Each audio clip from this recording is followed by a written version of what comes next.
Sir टांगों में देखे ना मरोड़ के। इंडिया ने ऐसे मारा है जैसे बोरी में बांध के मारते हैं। ये है team India. Characters are not made in crisis, characters are exhibited. Team India has exhibited the talent. Varun Chakravarthy एक बड़ा इंपॉर्टेंट एलिमेंट साबित हो रहा है। जब भी आता है विकेट निकाल के जाता है। इंडिया के अगर बॉलर्स की बात करें तो जडेजा ने 3 विकेट्स लिए, अक्षर ने विकेट लिया, वरुण ने विकेट लिया। इसमें मैं बता के गया था कि ये नहीं जीत पाएंगे टीम इंडिया से। और इंग्लैंड वाले कहते हैं अपने आप को पायनियर ऑफ क्रिकेट, और यहाँ पर हमें देखने को मिला है कि इंडिया ने उनको ऐसा रोला है, ऐसा रोला। तो इंग्लैंड ने 300 का हदफ पार किया है।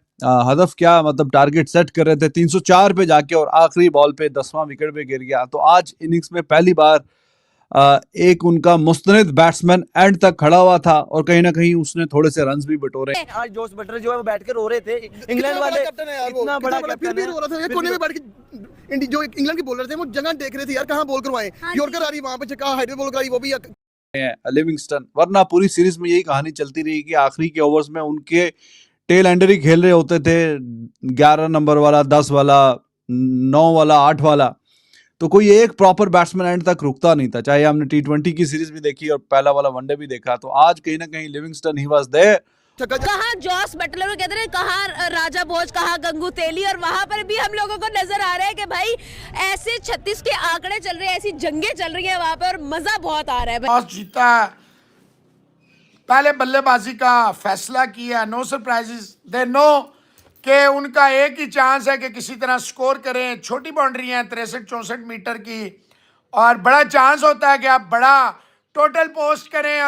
भारत ने एक दफा फिर सबको याद करा दिया कि वो कितनी बड़ी टीम बन चुके हैं, क्योंकि ये powerful performance, power house performance, batting, bowling, कप्तानी के पॉइंट ऑफ व्यू से, फील्डिंग के पॉइंट ऑफ व्यू से, तीनों शोबों में बात दी।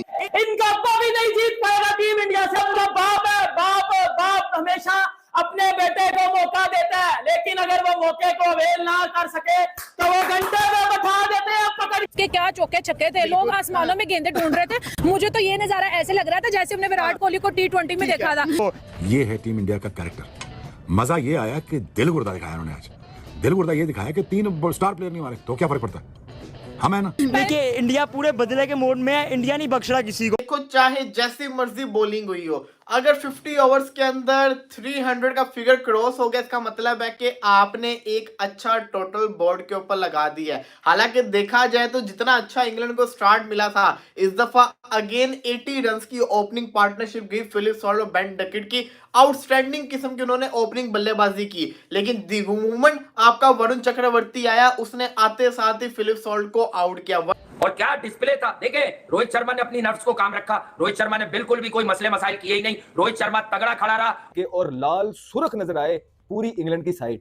कोई ऐसा बॉलर छोड़ा नहीं जिसको इसने मारा नहीं। हमेशा ही बोलते रहते ना इंग्लैंड वाले, बैस बॉल बैस बॉल बैस बॉल। पाकिस्तान के गेस्ट तो ये चल जाती है, लेकिन इंडिया के गेस्ट ये नहीं चलती था।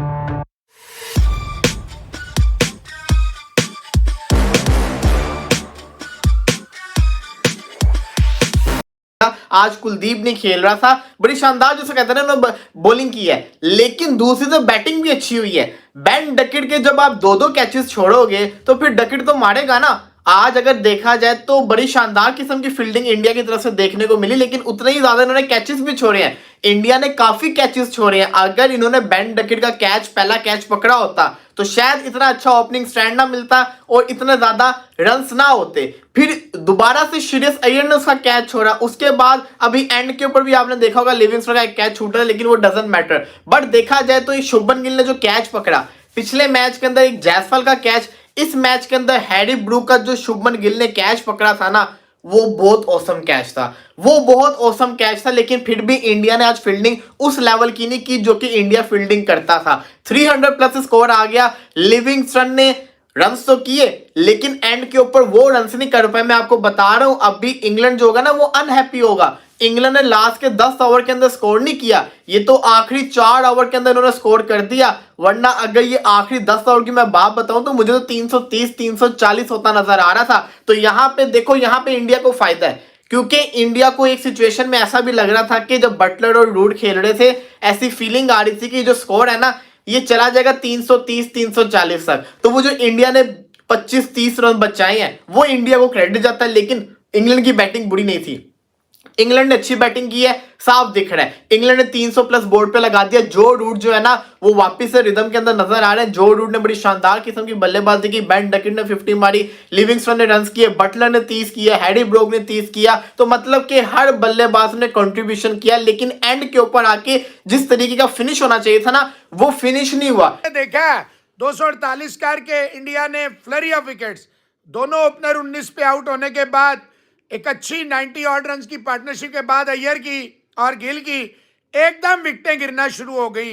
और खैर वो कोई फर्क नहीं पड़ता था, जितनी बड़ी पार्टनरशिप पहले अय्यर और गिल की और फिर अक्षर और गिल की लगी, उसके बाद कोई इसका कोई सिग्निफिकेंस नहीं थी, कोई खास फर्क नहीं था। बहरहाल 3 चेंजेस किए हैं इंग्लैंड ने और 2 चेंजेस किए हैं इंडिया ने।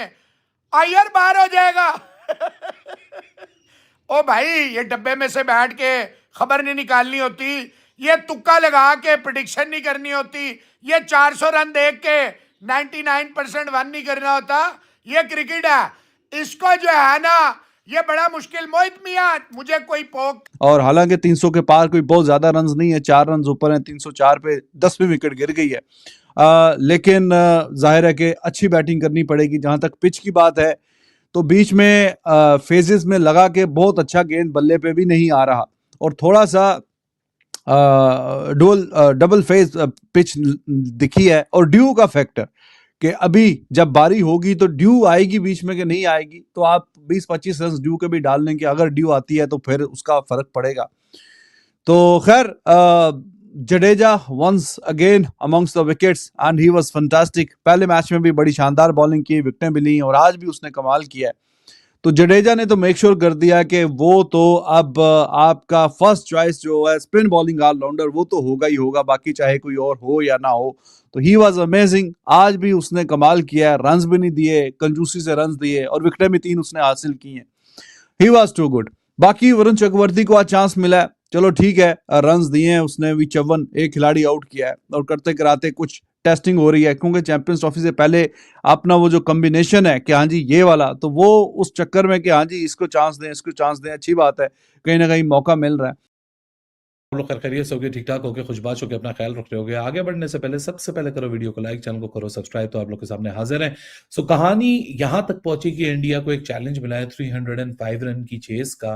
विराट कोहली वापस आ चुके हैं। जो पहले ओडीआई के अंदर एक झटका मिला था ना सबको श्रेयस अय्यर की पोस्ट मैच कन्वर्सेशन सुन के कि मैं तो रिप्लेसमेंट हूँ विराट कोहली की, मैं तो 11 में जगह ही नहीं बना पा रहा था, तो काफी आउटसाइड नॉइज शुरू हो गई थी। और मुझे लगता है वो आउटसाइड नॉइज जो है वो गौतम गंभीर के कानों तक भी पहुंच गई और finally the better senses prevailed. मैं ये नहीं कह रहा कि यशस्वी जायसवाल को ओडीआई नहीं खेलना चाहिए, हालांकि जब चैंपियंस ट्रॉफी की टीम की और ये इंग्लैंड की टीम की आज से महीने भर पहले चमगुइयां स्टार्ट हो गई थी, तो मैं उस वक्त भी कहता था कि यार Jaiswal is someone I really like on my personal terms, और मैं चाहता हूं और मैं फ्यूचर भी देखता हूं कि Rohit and Jaiswal coming as an openers. लेकिन जाहिर सी बात है जहां चैंपियंस ट्रॉफी का मुकाबला आपका आ चुका है, आप यहाँ कंसिस्टेंसी को पहले प्रेफर करना चाह रहे हैं, एक्सपेरिमेंटेशन ज्यादा नहीं करनी चाहिए, जबकि कुछ बिगड़ा नहीं है ना, या तो आपके पास कुछ बिगाड़ हो तो